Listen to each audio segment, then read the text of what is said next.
네, 안녕하십니까. 좀 더 정확한 중국 경제 이야기 차이나 이코노미 채널 CAC입니다. 오늘 중국경제금융연구소 전병 소장님과 함께 하도록 하겠습니다. 안녕하세요, 소장님. 네, 안녕하세요. 네, 오늘 이 미국의 중국 통신 3사 상장 폐지에 관한 얘기를 좀 드려보려고 합니다. 이게 기사로도 계속 나오고 있고요. 중국 투자하시는 분들은 이런 뉴스만 나올 때마다 좀 약간 좀 이게 거슬린다고 해야 될까요? 좀 스트레스를 받거든요. 어떻게 해봐야 될까요? 혹시나 해서 이제 가슴이 덜컹하죠. 네.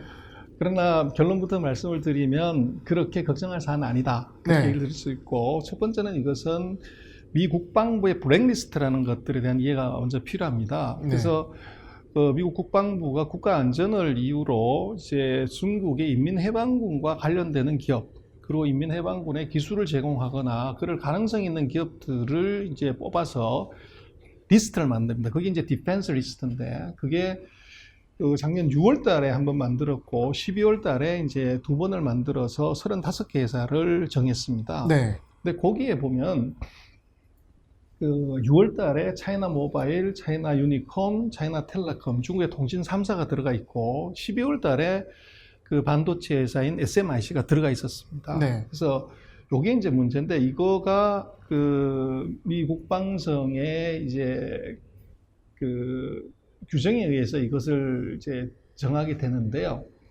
이 98년에 만든 규정인데 그걸 잘 안 쓰다가 미중이 이제 전쟁하면서 이걸 쓴 겁니다. 네. 그래서 이게 진짜 인민해방군 기업이냐? 이제 이렇게 놓고 보면 대표적으로 SMIC가 이제 12월 3일 날 결정이 되면서 네. 많은 논란이 있었는데, 네.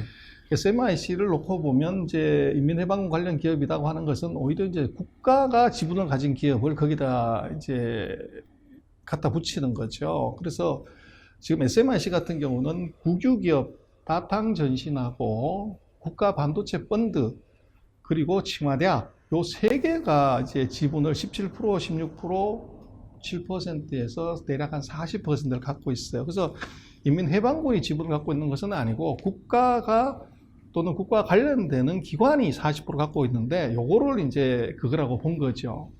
근데 중요한 것은 그럼 어떤 제재를 할 수 있냐는 건데, 미 국방성의 제재는 뭐 그 기술을 제공하거나 장비를 제공하면서 국방부 어떻게 할 수는 없으니까 그 기업에 자금이 들어가지 못하게끔 제한을 하는 조치를 할 수가 있어요. 네. 그래서 대통령이 사인을 하게 되면 이제 SMIC 같은 경우는 60일 동안 이제 매수 못하고 한 달, 1년 내에 이제 매수를 완전히 금지시키는 조치를 하는데, 이 조치가 바로 다른 기업한테도 그대로 적용이 된다고 보면 됩니다. 투자를 못하게 한다는 거죠. 그렇죠. 예.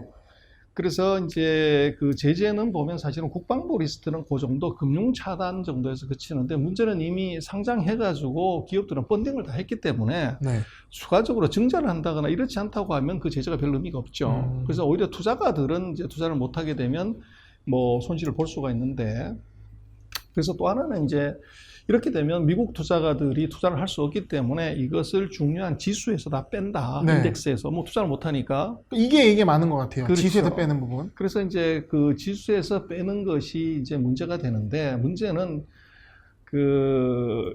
이 지수 안에 포함되는 회사들이 지금 이 리스트에 올라간 회사들은 그렇게 많지가 않다는 거예요. 네. 그래서 보면은 거기에 지금 엔티티 리스트에 올라간 회사들이, 이런 회사들이 쭉 있는 SMIC나 뭐 이런 회사가 있는데요. 문제는 다우존스 지수 안에서 놓고 보면 이게 중국 주식 인덱스 탑 10 안에 차이나 올쉐어에 보면 지금 이 거론되고 있는 그런 회사는 탑 10 안에 들어가지 않습니다. 네. 그리고 S&P 500 안에, 차이나 500 안에도 보면 그런 회사들은 거의 이제 비중이 낮고요. 네.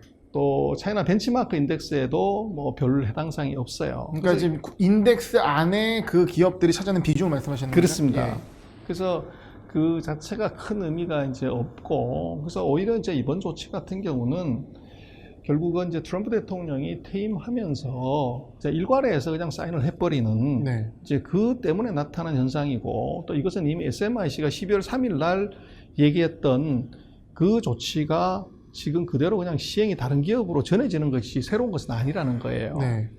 근데 문제는 이제 그럼 통신 3사가 상장 폐지하면 어떻게 되냐, 네. 손해 크게 보는 것 아니냐 이러는데, 문제는 중국 기업이나 이제 중국 정부가 크게 손해 볼 건 없다는 거예요. 이게 문제가. 그래서 아마 상장 폐지한다고 했다가 다시 이거를 취소한다고 했다가 또 어젠가 오늘인가는 보면 다시 이제 제재를 하겠다고 그를 취소하겠다고 뭐 갈팡질팡 전부 그렇게 갈팡질팡 하죠. 오락가락하는 상황입니다. 그래서 이제 이것의 이유는 바로 이겁니다. 지금 통신 3사를 폐지하면 어떻게 되냐는 건데 차이나텔레콤 모바일 유니콤을 계산을 해보면 미국에는 홍콩에 상장된 주식을 이걸 DR을 발행해서 예탁 증서를 발행해서 미국에 상장한 거예요.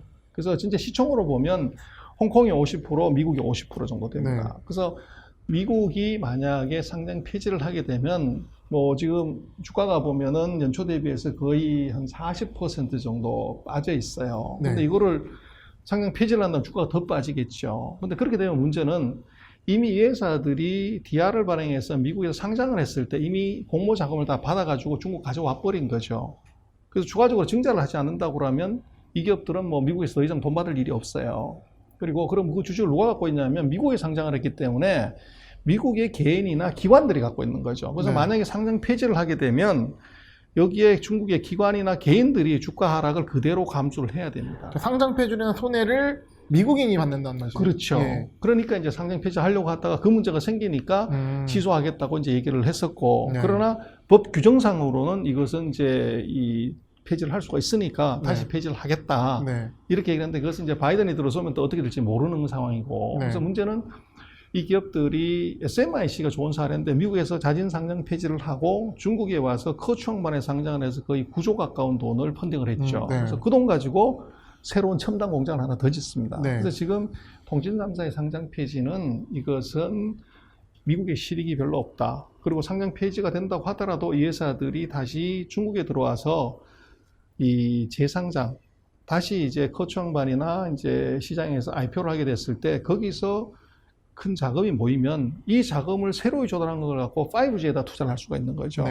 지금 중국에서가 아니라 미국에서 추가적인 뭐 펀딩이 어려운데 상장 폐지하고 여기 왔을 때 기업은 새로운 자금을 오히려 얻을 수 있는 결과가 나타나게 돼요. 그러니까 지금 통신 3사가 뭐 그냥 그 모든 시장에서 상장 폐지된다는 게 아니라 그 뉴욕거래 상장된 부분을 말씀하시죠. 그 DR 부분이. 그렇죠. 그러면 그 상장 폐지된다 하더라도 이미 펀딩은 받은 상황이고, 그렇습니다. 자금은 기업이 갖고 있는 거고, 상장 폐지로 해서 보는 주가 하락의 손실은 이미 투자한 미국 쪽의 사람들이 하는 거고, 상장 폐지로 나온다 한다면 다시 국내에, 그러니까 SMIC처럼 재상장을 하면서 더 펀딩을 해가지고 오히려 더 투자를 할 수 있다. 그렇습니다. 이렇게 보시는 거죠. 그렇습니다. 그래서 그게 이제 뭐 언론에서는 굉장히 심각한 걸로 이제 하지만 안을 들여다보면 저것은 어떻게 보면 트럼프 대통령의 뭐 마지막 어떻게 보면 목리 같은 그런 형태로 보여지고 실익이 별로 없는 이제 조치다. 그렇게 볼 수 있고 지금 뭐 상장 폐지에 대해서 모든 기업이 다 거기에 해당이 되는 것이 아니라 35개 그 디펜스 리스트에 올라가 있는 회사만 해당이 된다는 것이고 그 회사들의 경우들은 이제 MSCI 차이나 인덱스에 차지하는 비중이 굉장히 작기 때문에 크게 이제 영향을 미치는 사안은 아니다. 그렇게 볼 수 있습니다. 이게 어떻게 보면 국방부 엔티티 리스트, 뭐 이미 공개된 리스트이기 때문에 주가 영향도 이미 어느 정도 받았다고 봐야 무방할 것 같고요. 이거 이제 새로운 어떤 이슈 그리고 뭐 지수의 큰 악재라고 보기에는 좀 제한적인 것 같습니다. 소장님 오늘 말씀 감사합니다. 고맙습니다.